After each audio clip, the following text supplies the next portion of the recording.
Joining us now live, he's in the White House as we speak, is the President of the United States. Mr. President, thank you, sir, for joining us. Appreciate you being here. Thank you, Sean. Let's start with the big news today. Kamala Harris, your initial thoughts. Well, if you read the various political pundits, you would have said that maybe that would have been the one. A lot of people think it's a dangerous choice. I think, she's the most liberal person supposedly in the Senate. That's pretty liberal, but she's supposed to be the most. I'm not sure that's what the country wants. I think if it is, we've got problems, but I would be surprised if it is. She wants to raise taxes. She wants to get rid of your Second Amendment. No guns for protection, no nothing. She's very strong on the Second Amendment, getting rid of it. And very bad to the military. She wants to cut the military. She wants to cut spending for the military and the vets. And, I don't quite get the choice, but we'll have it out. We have a great vice president named Mike Pence, and he will take care of business just like he did the last time against a different candidate. Well, Vice President Pence, by the way, will exclusively join us on this program tomorrow. Let's go through some of the specifics. She was one of the first Democrats to co-sponsor, I call him Bolshevik Bernie Sanders, who, by the way, he used to be an outlier in the Democratic Party and way outside the Democratic mainstream. She co-sponsored not only his single payer Medicare for all, which would be anywhere estimates from $32 to $54 trillion. She wanted to eliminate private health insurance, even for Americans that like their plan. That sounds extreme, sir. Well, that's 180 million people, and they love their plan, not like it, and they don't want to take it away. And if you go into socialized medicine, which is what she wants and supports strongly, and it's what Biden wants, ultimately, he's not going to have a choice because his party wants it. The people that really control the party, he will never control the party.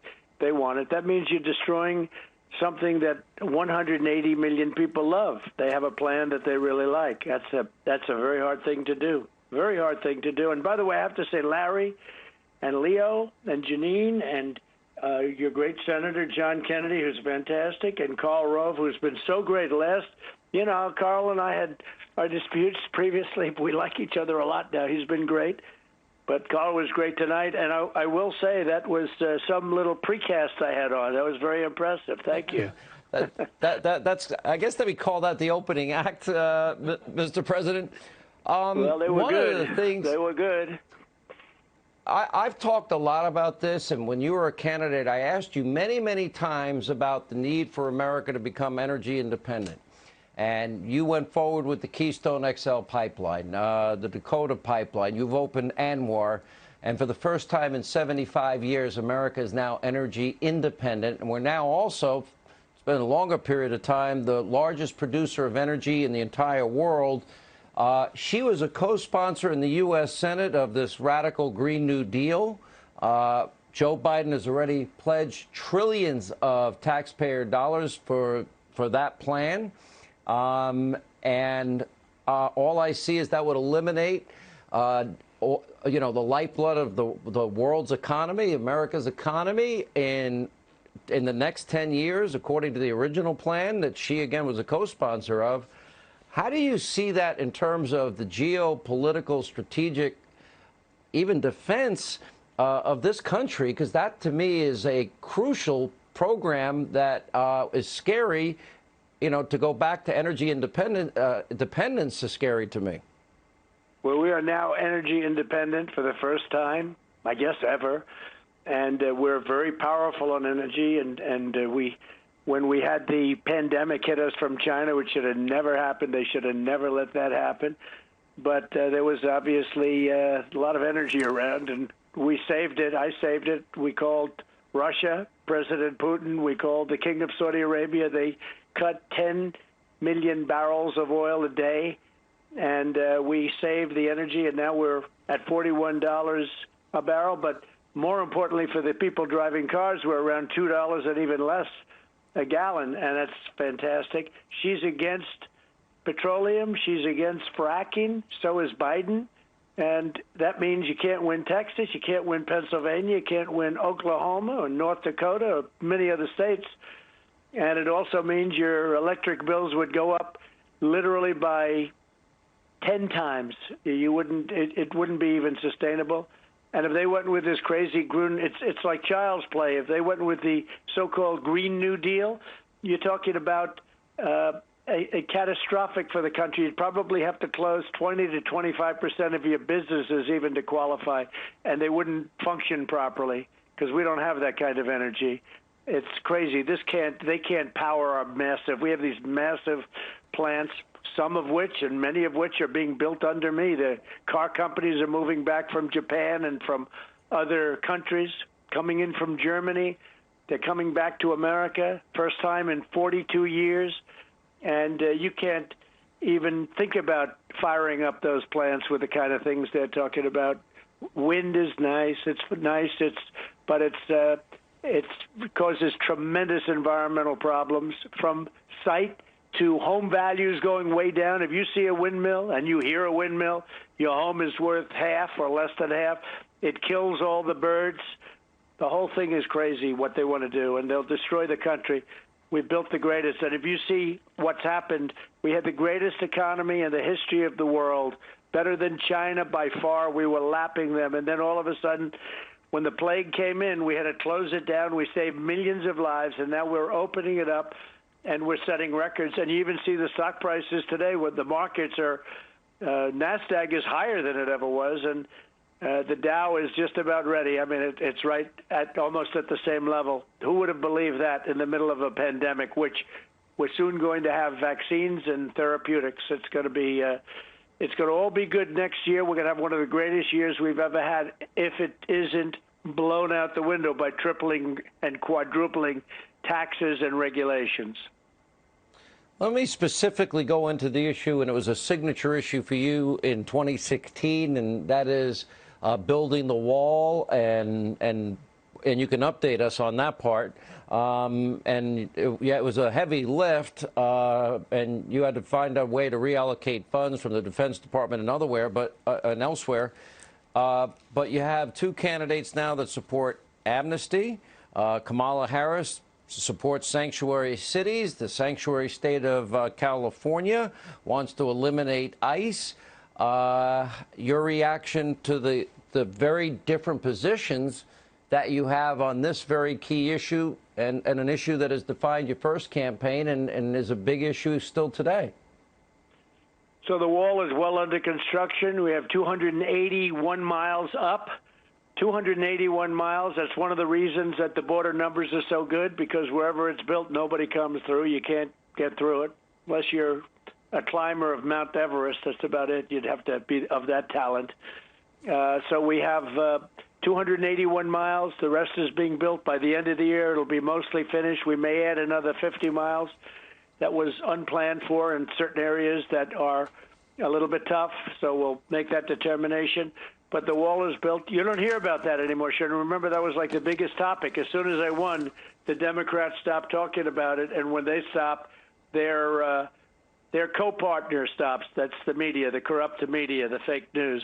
So you don't hear about it. But the wall is going up and having a tremendous impact, and it's exactly what the Border Patrol wanted. We designed it together, and it's exactly what they wanted. They wanted steel, concrete, and rebar. I said, how about one? They said, we need all three for strength and for other reasons, security. So that, and if you look at ICE, these people are incredible. They're taking out thousands of MS-13 gang members. These are the roughest there are anywhere in the world. They're crazy. They're crazy. And we're either bringing them back to their country, or we're putting them in jail. In some cases, we really have to put them in jail. We don't want to have to pay for them for the next 50 years, but we don't want to take a chance. They're so violent. They kill people with knives because it's more painful, and it goes slower. That's what they say. It goes slower, and it's more painful. We're taking them out by the thousands. And Guatemala, if you look at Guatemala, Honduras, El Salvador, these are countries that wouldn't take people back. Tremendous problems came to our country. They wouldn't take them back. Now they take them back. You know, we were paying them for years hundreds of millions of dollars a year, ridiculously. And I said, you mean we're paying them the money? We don't take them back. We bring them to the country. They wouldn't accept. They wouldn't let our planes land before me. And when I got there, I said, well, they won't do that. Then we're not going to pay them anymore. Once I said that, we stopped paying them. And then all of a sudden they take these people back gladly, very, very happily. Mexico has 27,000 of their soldiers on the southern border. And people aren't coming in now. They don't go past the Mexican soldiers. So very, very few people coming in illegally. And then that's helped, of course, by the wall. So we've made tremendous strides. We let people come in legally. We want people to come in through merit, where they can help our country, where they can love our country. And that's what's happening. And the Democrats stay away. I call them the radical left because if you look at the races, you look at some of the races that are taking place, all of these older mainline Democrats are being beaten by radical left, I don't know, I guess you could say anarchists in a certain way, but the people that are winning these races for the Democrats, Elliot Engel, he was a staple many, many years, and you know who I'm talking about, a staple from a very nice part of the world that's going bad on us, New York. It's going bad. I left there. It was 4 years ago. It was a wonderful place. You could see signs of badness, but it was a wonderful place. And now its crime is up by many, many times. And what's happening in New York is so horrible for our country. What they've done, what Mayor de Blasio has done to that city in a short period of time is horrible. But you look at Elliot Engel gets beaten easily by a radical left. And the Democrats, that's where they are. They don't want petroleum. They don't want Second Amendment. They don't want religion. They don't want anything. It's disgraceful. Let me go to, I played at the beginning of the program. It was interesting to me that you had tweeted out almost within minutes today the ad about Kamala Harris. And did you have an instinct that it was going to be Kamala, or perhaps the names that had been mentioned the most? Did you have ads prepared for all of them?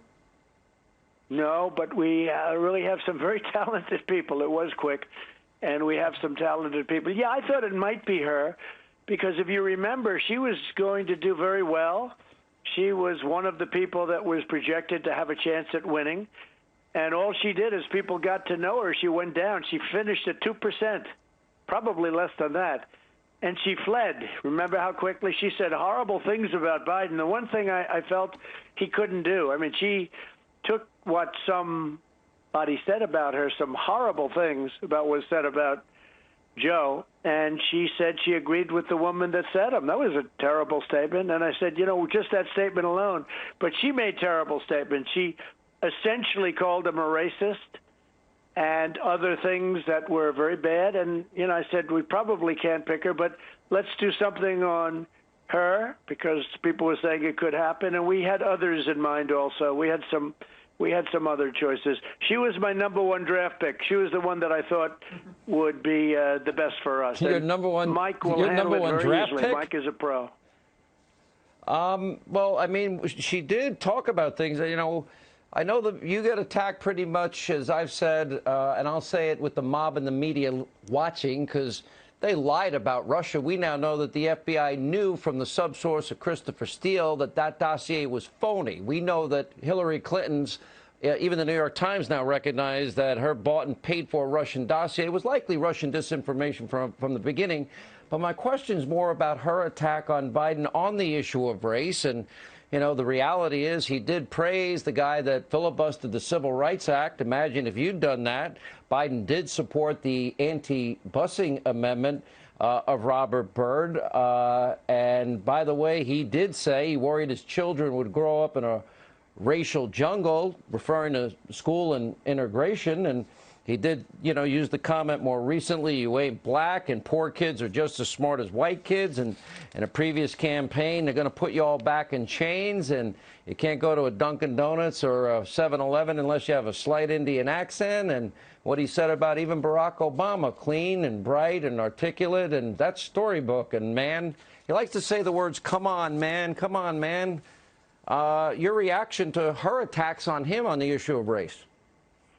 Well, first of all, what you said about Russia, the New York Times is fake reporting. It's a fake newspaper as far as I'm concerned. and Washington Post likewise. I always try and figure out which is worse. And then you have CNN and, frankly, ABC, CBS, NBC.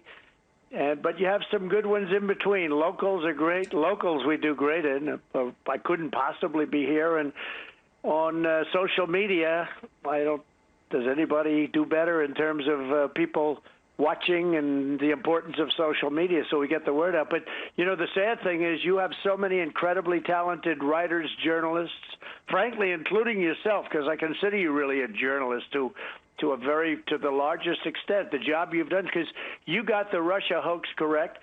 And your people that came on that show night after night, including, by the way, our great congressmen and senators. You had John Kennedy on tonight. You have a lot of them on. But a lot of people got it right, and a lot of our Congress and Senate got it right. And they got it wrong, and they got Pulitzer Prizes. The Pulitzer Prize is worthless as far as I'm concerned, because when you have the Maggie Habermans getting a Pulitzer Prize and she got it all wrong, I haven't spoken to her in forever. She's like my biographer, like she knows everything about me. She knows nothing about me.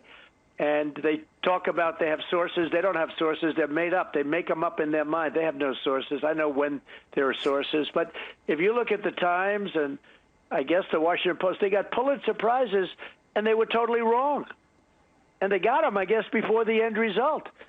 And there was no collusion, and now this thing turns out to be a total hoax, and now it finds out that we caught Obama, Biden. That's why I didn't think that Susan Rice could get it, because she's part of this whole illegal thing that happened, which is one of the worst, perhaps the worst, political scandal in the history of our country. And they got caught. Now let's see what happens. But they're caught red-handed. And but the writers got Pulitzer Prizes. And that shows you a Pulitzer Prize is worthless. And frankly, you ought to start a petition to return the Pulitzer Prize, because they were all wrong. They were wrong on the whole subject of Russia. It was made up, fabricated. It was a crime that was committed. And you look at Hillary Clinton, where she paid for the fake dossier, and now the dossier is proven to be totally fake. It's a disgrace what happened, and no other president should have to go through it, Sean. Mr. President, they got it all wrong, and they're listening to you tonight. They were wrong. There was no evidence of any Trump-Russia collusion. We now know in January of 2017, the subsource said, yeah, none of this is true. This is bar talk. They never went after Hillary for her subpoenaed emails that were deleted and bleach bit and hammers. They never went after what turned out to be premeditated fraud on a FISA court. It says on the top of a FISA application, verified. Not only was it not verified, it was unverifiable, and they were warned not to use it on numerous occasions. And definitively by January of 2017, they ignored her bought and paid for dirty Russian, now debunked dossier. They ignored the biggest abuse of power corruption scandal in history, which then brings us to your comments yesterday about where we are. There's two issues that I would like to see as somebody that is a talk show host, and that does include straight journalism, opinion, and, yeah, investigative journalism that the media mob doesn't do. I'd like to, number one, before any voting takes place, see you debate Joe Biden. You've invited him. And I'd also like to have resolved what happened in 2016 before the American people vote in 2020. We haven't gotten there yet. We're waiting for any Durham action that might happen. Your thoughts on both? Well, I hope it goes quickly, but this is the greatest political crime, the worst political crime, I think, in the history of our country. And I hope that they do it properly, because this had to do with Obama and Biden, as well as Brennan and Comey and Clapper. And you go down to Lisa Page and her lover, Peter Strzok, and McCabe. But you look at all of these people, and they're all implicated. Now we're going to find out. Let me tell you, the Democrats play a much dirtier game than the Republicans, and I say that in a very negative way. It's a disgrace. They play a much dirtier game. They'll impeach you over a phone call that was perfect. Nothing like that's ever happened before. They impeached me over a phone call that was absolutely perfect. You couldn't have made a better phone call. There was nothing done wrong with that phone call. And they play a much dirtier game, a much tougher game than the Republicans.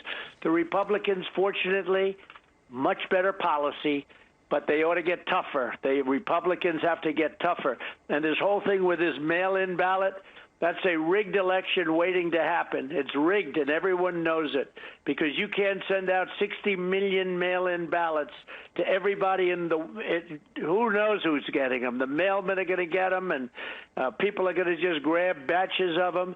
And you talk about China and Russia, they'll be grabbing plenty of them. It's a disaster. It's a rigged election waiting to happen. And it's just common sense. You wouldn't even have to know anything about politics or elections. It's common sense.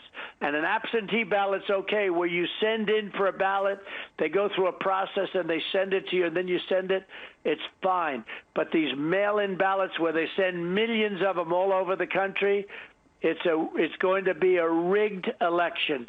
And this country shouldn't allow it. The courts have to step in. We're in many different courts right now. If the courts don't step in, the federal courts, you'll never know who won the election. Just like in New York, they had an election with Carolyn Maloney, a third-rate congresswoman that I've known for a long time. Third rate. Well, she won, but they have no idea where the ballots are. Where are the ballots? Many missing ballots. Her opponent is having a fit. But they declared that because it was so embarrassing. Then you look at Paterson, New Jersey. They declared her the winner because it was so embarrassing. You look at then Paterson, New Jersey. Look at what happened there. Look at what just happened in Virginia, where they sent in 500,000 applications, and most of them are to wrong people. They sent some to dogs. They sent 2 to cats. They sent people that passed away, dead people. They were sent to dead people, and 500,000 applications. This is crazy what we're doing. And it's not a question of anything else. It can't work. It hasn't worked in little districts, small little defined districts. They can't do it. And it's an impossibility. Plus, the post office isn't set up for this. The post office is not set up for millions. When you look at what they did in Nevada, and take a look where they're sending millions of ballots, and you don't have to have a confirmed signature. There's nothing to say that that person signed it. It's going to be catastrophic corruption. You know, you mentioned a lot there. And, you know, when I went to the 2016 Democratic Convention, amazing, I needed a photo ID to get in. Just saying. You also mentioned, you know, the media ignored Joe Biden on tape. You're not getting $1 billion taxpayer dollars unless you fire the prosecutor investigating my son, who goes on GMA and says he had no experience. Let me move on to another topic, though, and that is... And by the way, we should have voter ID. John, we should have voter ID. You need it to get into the Democratic Convention. They don't want it because it's too... And you're right. To get into the Democratic Convention, you need ID. But to vote, they don't want voter ID. What does that tell you? Let's ask about law and order, which is now on the ballot. You see you mentioned New York City. You see the shootings, 40, 50, 60, 70 shot in Chicago every weekend. Portland, Seattle. Portland now, what, day 74 of anarchy? You've offered all of these big cities help, all of these mayors. The one thing they all have in common, they've been run by liberal Democratic mayors for decades and liberal Democratic governors for decades. And now... security and safety. Now, some people would argue, including me, that if you can't, that is the #1 job of government. We had a 1-year-old child killed in a stroller in New York in a park. A beautiful 7-year-old girl killed in Chicago in her grandmother's backyard on 4th of July weekend. An 8-year-old beautiful girl killed in Atlanta when her mom made a wrong turn into the chop zone there. You watched my interview with Horace Lorenzo Anderson Sr. He lost his 19-year-old son in the summer of Love Zone when the mayor out there allowed the anarchists to take over city blocks and police precincts. We now know about Kamala Harris's view. I mentioned it during my opening monologue. Joe did. He's trying to walk it back, say the police then become the enemy, and he's all for reallocating funds away from the police. And Kamala Harris praised the LAPD for the for the cuts in that city, $1 billion cut in New York, and it's become a disaster. Your reaction to this whole defund the police effort madness that's going on in the country?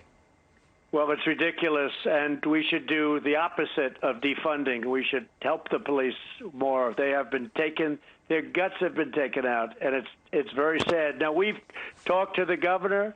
If you look at Oregon and you look at what's going on out there, we're willing to help. You know, they're supposed to call and say, please send help. But, you know, honestly, they have 10,000 great law enforcement people there. Really, they can take care of it themselves, but we'd be glad to send in the National Guard and solve the problem like we did in Minneapolis. We solved that problem in 1 hour after they arrived. We can do it in Portland so easy. We can do it in Chicago. A little more difficult. It's a different kind of a problem. One is anarchists, and the other are people that go around indiscriminately shooting everyone and themselves. But we can solve the problems if they ask. They have to ask. We're ready, willing, and able. We went to Portland to save the courthouse, if you can believe it, an expensive courthouse, a beautiful courthouse. It was going to be destroyed. It was going to be set on fire, and the mayor wasn't saving it, and the governor of the state wasn't going to save it.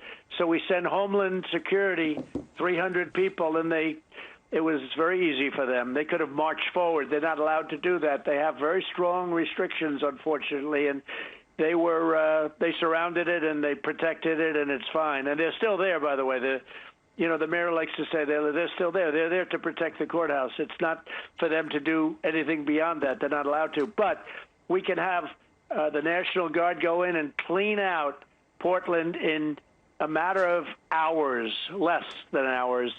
But they have to ask us for that. And they don't want to ask, and it's not because they're too proud. It's because they truly don't have a clue as to what's happening. Mr. President, I listened to the new Green Deal promises, and everything's free. Free government, free pre-K through college education, student loan forgiveness, guaranteed government job, guaranteed government wage, guaranteed government vacation, guaranteed government healthy food, guaranteed government health care. Kamala wouldn't even give you the choice of a private plan. Biden and Obama, they had 8 years. They never set a single record of low unemployment for African Americans, Hispanic Americans, Asian Americans, women in the workplace, youth unemployment, African American youth unemployment. They had 8 years to do criminal justice reform. They didn't do it. You did. They had 8 years to do police reform. They didn't do that either. You did that. And you also committed the most amount of money per year for the longest period of time for historically black colleges. Why did your policy set records, and why did they end up after 8 years? We had 13 million more Americans on food stamps, 8 million more in poverty, and the lowest labor participation rate since the 70s. Why didn't their economic plan work, and why is yours working, considering this is going to be the biggest choice election, I would argue, in history? So one reason is they didn't care. They never even tried to get criminal justice reform, which is a big deal. And I got it, and nobody else was able to get it, and I don't think anybody else could have gotten it. And they never really tried. They never really helped the black colleges and universities. They call them historically black colleges and universities. They never helped. And these wonderful people, like 42 people would come up, the heads of each college. And after 2 years of seeing them, I say, why do people keep coming back? Why are you continuing to come back? Well, we have to come back and ask for money. I said, every year you have to ask for money? Every year? That's terrible. And one man said something, a wonderful guy in charge of one of the colleges, the head person at one of these really good colleges, said to me, yeah, they make us feel like beggars because every year they make us come back for money. And you've been doing this for years? They said, yes, sir, we've been doing this for years. I said, we have to give you long-term financing, and we have to give you a number that's higher than you're asking for. And I did that. And Obama could have done that, too, but he didn't. He could have done that, and he could have possibly at least tried criminal justice reform. He didn't even try. I've done more for the black community than any other president other than perhaps Abraham Lincoln. And I will tell you, when you look at what we did with Tim Scott on Opportunity Zones, it's incredible. The jobs that we're producing for African Americans, Hispanic Americans, Asian Americans, but the jobs that we're producing, Tim Scott's incredible. The jobs that we're producing, it was an idea that Tim had, and we took it and we made it into an incredible thing where jobs are being done, and areas that haven't been invested in decades are being brought back. It's an incredible thing to see. And we did these things, and Obama didn't do it. And this mostly helps the minority communities, the black community. It's incredible what's happened. It's actually incredible, some of the things we've done. And we have tremendous African-American support. I'll tell you that, Sean. Tremendous. We have tremendous Hispanic support. And you know who likes the wall the best of all and who likes the border safety the best of all? The Hispanic, because they understand the border better than anybody. And they understand the bad people that can come in through the border, and they don't want them in our country. And the Hispanic appreciate more than anybody else what I've been able to do at our southern border. Mr. President, we've had the worst pandemic since 1918, the invisible enemy, as you call it. I have noticed in Arizona, Texas, and Florida, it looks like the flattening of the curve. If the pattern holds, you'll see, I know the death rate's gone up, then it will drop, and then it will drop precipitously if the pattern held in the Northeast and elsewhere. My question to you is, you know, we're now in the final phase of human trials for a vaccine. Where are we? When do you expect the vaccine? You've talked about distribution. Tell us about that in the 2 minutes we have left. Tell us about where we are with therapeutics. So the therapeutics are great. We could have something very soon, and that's where you'd go and give a transfusion or a shot in hospitals, and people are going to come out, and they're going to walk out pretty soon after that, and they're going to be in great shape. And we're having a tremendous success with that, and you'll be hearing about that soon. And the vaccines by the end of the year, and maybe before that, maybe substantially before that, we're having tremendous success. We're in stage 3 trials already. The previous administration or any other administration could have never been there. We're doing more testing than any country in the world by far. And because of that, we'll have more cases. We're testing people, we have more cases. If you don't test, you don't have cases. And that's called fake news gold, because they say cases, that's all they say is talk about cases. But what we're doing is the greatest testing anywhere in the world, the most and the best quality. And we're doing very well with it. All of these incredible people, they get very little credit. All of the ventilators, we're now making ventilators for everybody in the world. We have all we can use, and it's hard to make and complicated and big and expensive, but we're making them and distributing them all over the world. We've done a great job, and it's moving along. We're going to have the vaccine soon, and we're going to have therapeutics very soon.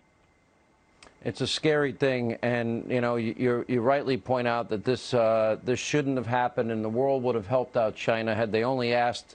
You know, it's sad that they put a travel ban from Wuhan province to China, and you couldn't fly from China to Wuhan, but they left it open to the world. Mr. President, you've been very generous with your time. We're 84 days to go, and we've got, now we have, okay, it's you and Governor Pence, well, Vice President Pence, former governor, and Kamala Harris and Joe will watch closely. I appreciate you being with us, sir, and we'll continue to update people, and thank you. Whenever you can join us, we love having you on the program. Thank you. Thanks a lot, Sean. Thank you very much.